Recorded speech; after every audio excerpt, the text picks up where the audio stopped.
নমো ভগবতে বাসুদেবায়।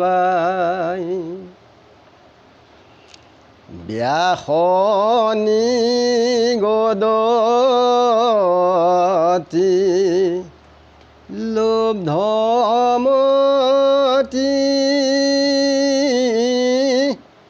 শুনিয়ানন্দে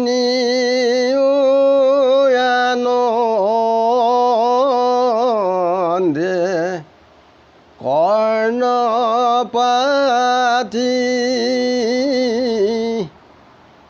দেয়োপদেশ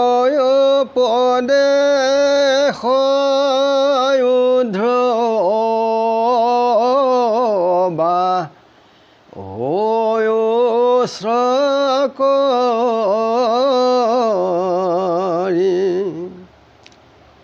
এহি মানে মাত্ৰ মহামন্ত্ৰ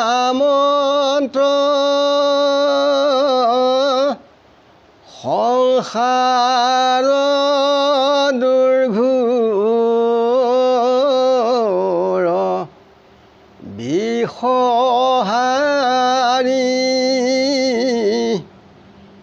নমো নাৰায়ণ বুলিও কমুখ ভৰি।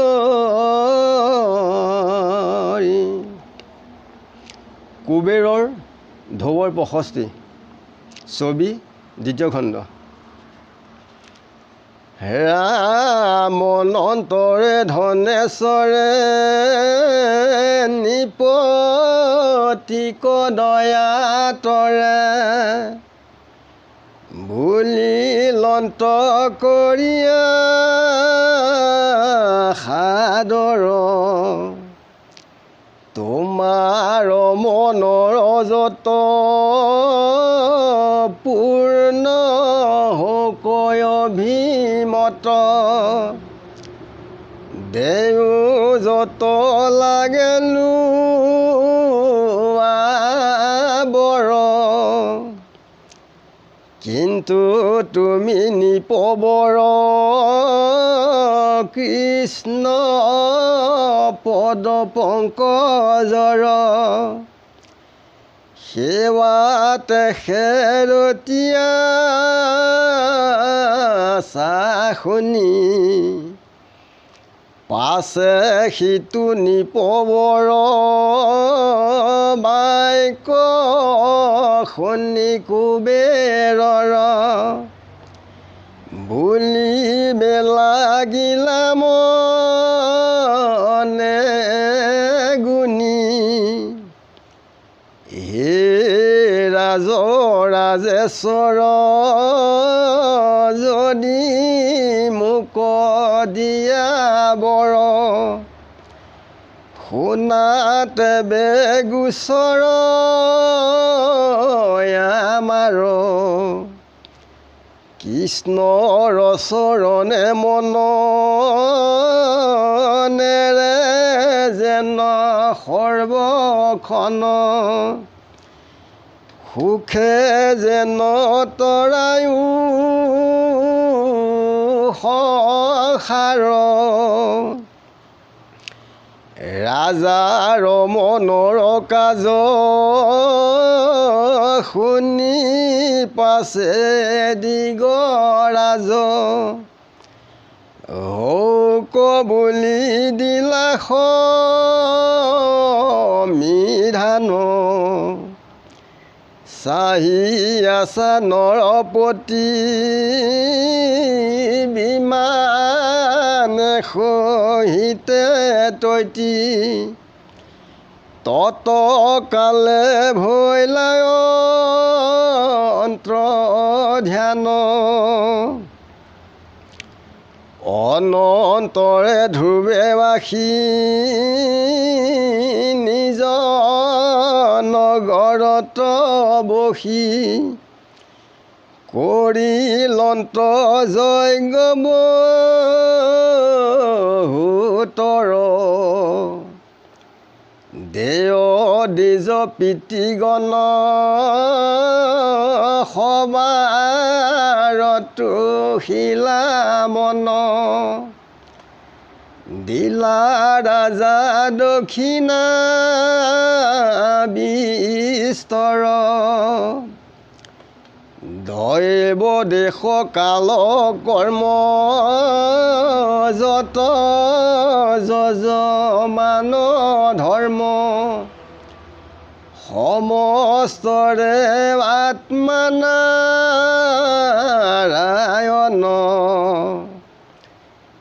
একচিতে ভক্তি কৰি দেৱৰ দেৱতা হৰি আৰাধিলা তাহাৰ চৰণ যত জীৱ চৰাচৰ হৰি আত্মা সমস্তৰ জানি কাকো হিংসা নকৰন্ত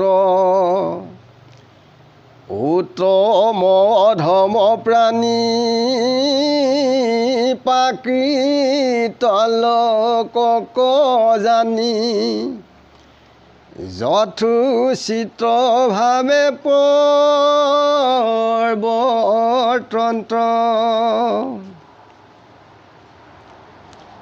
ধনেশ্বৰে ধ্ৰুৱ ৰাজাক পৰম আদৰে দয়াৰ দৃষ্টিৰে কৈছে যে তোমাত মই সন্তোষ হ'লোঁ, তোমাৰ কি বৰ লাগে তুমি মোক কোৱা। এইবুলি ধনেশ্বৰে ধ্ৰুৱ ৰাজাক কৈছে।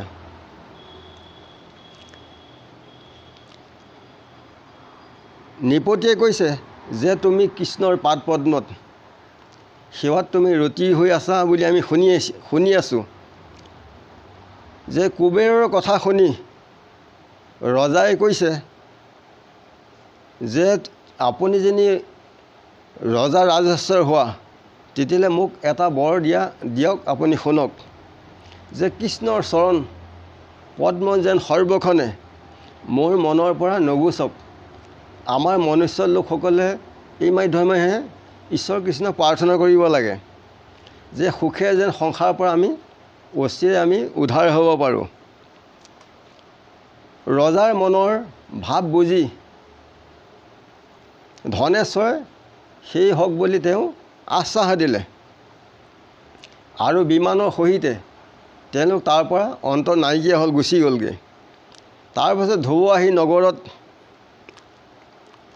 বহু যজ্ঞ আৰম্ভ কৰিছে। দেৱতা পিতৃ দ্বিজ এই সকলোকে যাক যেনেকৈ সম্ভাষণ জনাই সেৱা পূজা কৰিব লাগে সকলোৰে মন তেখেতে তুষিছে আৰু সকলোকে যাক যেনেকৈ দিব লাগে দান দক্ষিণা সকলোকে দি মন পূৰ কৰিছে।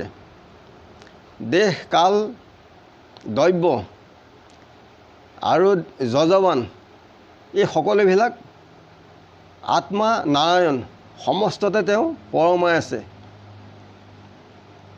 যে একচিতে ঈশ্বৰ কৃষ্ণক ধ্ৰুৱই সদায় আৰাধনা কৰে।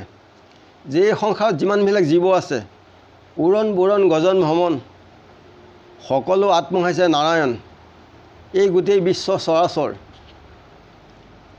যে জানি পেলাই কাকো তেখেতে হিংসা নকৰে।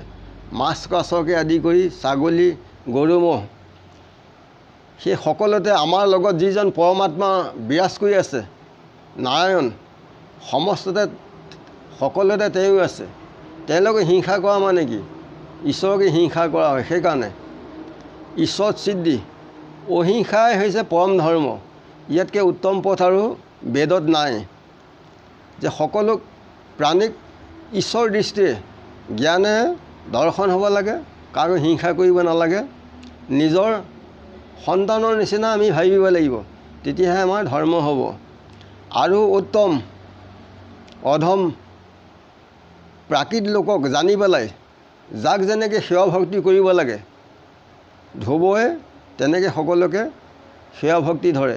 এই কথাখিনি আমাৰ মনুষ্য লোকসকলকে জ্ঞান দি আছে। ধ্ৰুৱ এখন বেলেগ ৰাজ্যত নাই, আমাৰ মনুষ্য লোকসকলে কৈছে। যিসকল লোকে স্থিৰ ধৰ্মপথত সত্য ধৰ্মত যি প্ৰৱৰ্তন কৰিছে সেই হৈছে ধ্ৰুৱ, আনত ধ্ৰুৱ নাই।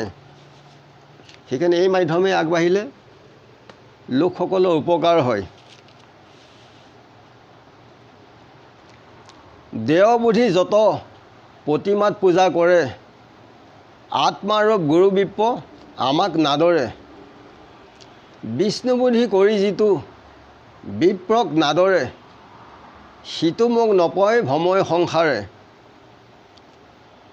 যে দেৱতাৰ বুধি যি কেৱল প্ৰতিমাতহে কৰে, গুৰু ভকত বৈষ্ণৱক যি ঈশ্বৰ সদৃশে যি সেৱা পূজা নকৰে, এই সংসাৰত ভমি ফুৰিব লাগিব।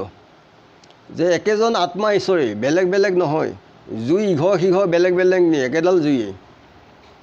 কৈছে তীৰ্থ বুলি কৰৈ জলত শুদ্ধি, প্ৰতিমাত কৰে দেৱতা বুদ্ধি। বৈষ্ণৱত নাই ঈশৱ মতি, গৰুটো অধম কৃষ্ণবধি। কৃষ্ণই কি কৈছে? গৰুতকৈ অধম বুলি আমাক গালি পাৰিছে। সেইকাৰণে সকলোতে ঈশ্বৰ সদৃশে জ্ঞান দৃষ্টিৰে সেৱা ভক্তি কৰিলে উত্তম হয়। কিন্তু কাকো আমি হিংসা কৰিব নালাগিব। মহত্বৰ আদি যত সৃষ্টিৰ কাৰণ, চৰাচৰ প্ৰাণী যত এহি ত্ৰিভুৱন। সবে মোৰ ৰূপ বিপ্ৰ, ধৰিও মনত প্ৰেম ভকতিত মোক ৰময় সতত। এহি যেনি চুতদেৱ সুদৃঢ় বিশ্বাসে, এহি ব্ৰহ্ম ঋষিগণ অৰ্চিও হৰিষে। আনন্দৰ মনে আমি ভকত বৈষ্ণৱ সেৱা পূজা আমি কৰিব লাগে ঈশ্বৰ সদৃশে। আমাক অৰ্চিলে সন্তোষ মোৰ মন, দক্ষিণা সম্পূৰ্ণ কোটি যজ্ঞ নোহেতেন। যে ঈশ্বৰ কৃষ্ণক অৰ্চিলে কৃষ্ণ যিমান সন্তোষ হয়, কোটি দান দক্ষিণা কৰিলেও তেনেকুৱা সন্তোষ নহয়। সেইকাৰণে ভাগৱত ধৰ্মৰ মতে আগবাঢ়িলে গুৰু আশ্ৰয়ত সকলোৱে কল্যাণ হয়। ইমানতে এই অধমে সবৰ শ্ৰী চৰণৰ আমি চৰণত সেৱা জনাইছোঁ। সকলো পাৱধূলিয়া এই অধমৰ শিৰত হওক কৃষ্ণৰ নাম গুণ এনেকৈ ক'বলৈ মাতিবলৈ কি মানে আমি প্ৰাৰ্থনা কৰিছোঁ। ইমানতে ৰাখিছোঁ। গুৰু কৃষ্ণ কৃষ্ণ হৃদয়ানন্দ কৃষ্ণ।